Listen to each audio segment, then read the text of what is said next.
Hi friends, Assalamu alaikum. Welcome to my channel.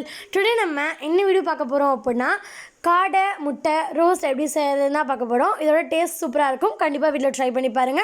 வாங்க வீடியோக்குள்ள போலாம். இது எப்படி செய்யறதுன்னு பார்க்கலாம். இதுக்கு நான் காடை முட்டை எடுத்துர்க்கேன். அதை தண்ணில போட்டு நல்லா அதை வேக வச்சுக்கோங்க. ஓகே, இப்போ வெந்திருச்சு. வெந்ததுக்கு அப்புறம் இதை தனியா ட்ரான்ஸ்ஃபர் பண்ணி அந்த ஓடு எல்லாத்தையும் நம்ம உடைச்சிக்கலாம்.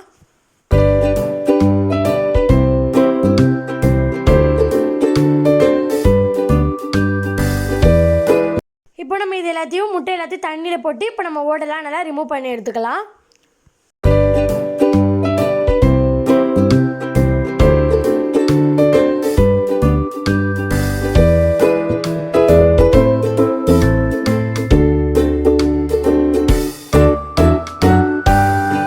ஓகே, இப்போ ஒரு கடாயில் எண்ணெய் 2 டேபிள் ஸ்பூன் ஊற்றிருக்கோம்.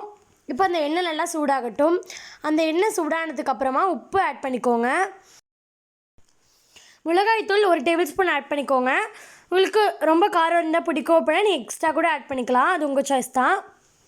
ஓகே, இப்போ நல்லா அதை மிக்ஸ் பண்ணி விட்டுக்கலாம். அதுக்கு முன்னாடி நம்ம இதில் garam masala 1 table spoon add பண்ணிக்கலாம். மஞ்சள் தூள் சிறிதளவு உங்களுக்கு எவ்வளோ தேவையோ அவ்வளோ ஆட் பண்ணிக்கோங்க. இப்போ இதை எல்லாத்தையும் மிக்ஸ் பண்ணி விட்டுக்கோங்க.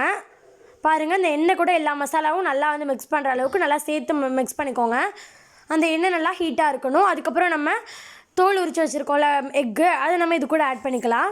காடை முட்டை சாப்பிட்றது மூலமா நிறைய பெனிஃபிட்ஸ் இருக்குது. அதனால் இதை நீங்கள் எடுத்துக்கோங்க. மந்த்லி ஒரு 3 டைம்ஸ் கிட்டத்தட்டையாவது நீங்கள் எடுத்துக்கலாம். ரொம்ப நல்லது. இதுக்கு நிறைய பெனிஃபிட்ஸ் இருக்குது. சின்ன பிள்ளைங்கலேருந்து வயசானவங்க வரையும் எல்லாருமே சாப்பிட்லாம். அதனால் கண்டிப்பாக ட்ரை பண்ணி பாருங்கள். டேஸ்ட்டுமே ரொம்ப சூப்பராக இருக்கும். நீங்கள் ஒரு வாட்டி எடுத்துட்டிங்கன்னா திரும்ப உங்களுக்கு சாப்பிடணும் போல் இருக்கும். அந்தளவுக்கு டெம்டிங்காக இருக்கும். அவ்வளோதாங்க, காடை ரோஸ்ட் சூப்பராக வீட்டிலேயே சுவையாக சுலபமாக ரெடி ஆகிடுச்சு. இந்த வீடியோ உங்களுக்கு பிடிச்சிருந்துச்சுன்னா லைக் பண்ணுங்கள், ஷேர் பண்ணுங்கள், கமெண்ட் பண்ணுங்கள். முக்கியமாக சப்ஸ்கிரைப் பண்ணிக்கோங்க. வேறு ஒரு இன்ட்ரெஸ்டிங்கான வீடியோ மீட் பண்ணலாம். தேங்க்ஸ் ஃபார் வாட்சிங்.